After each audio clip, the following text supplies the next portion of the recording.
જય શ્રી કૃષ્ણ જય દાદા. શ્રી કૃષ્ણ. કે શુક્ર ગ્રહ શું છે? શુક્ર એ લક્ઝરી છે, પણ શુક્ર ગ્રહ શું છે એની જાણકારી દરેકને હોવી જોઈએ. શુક્ર એટલે દુનિયા, શુક્ર એટલે બીજ, શુક્ર એટલે માટી, શુક્ર એટલે જીવન. શુક્રના ગ્રહમાં નવો જીવ પેદા કરવાની તાકાત. એ જે શુક્રનું સુખ છે, ફિઝિકલ રિલેશન, એ દુનિયાનું સર્વશ્રેષ્ઠ સુખ છે. તમે લક્ઝરી મેળવવાને લાયક છો કે નહીં એ તો તમે પહેલાં વિચારો, પછી લક્ઝરીને વિચારો. શુક્ર એટલે આપણે ગાયને માનીએ છીએ, ગાય શુક્રનું પ્રાણી છે.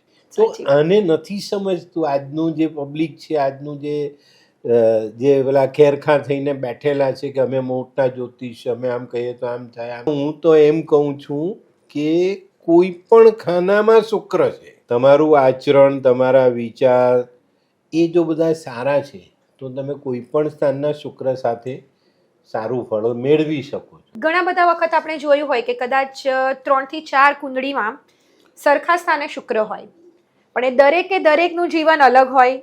શુક્રને સાચવશો નહીં તો રોગ પણ મળશે.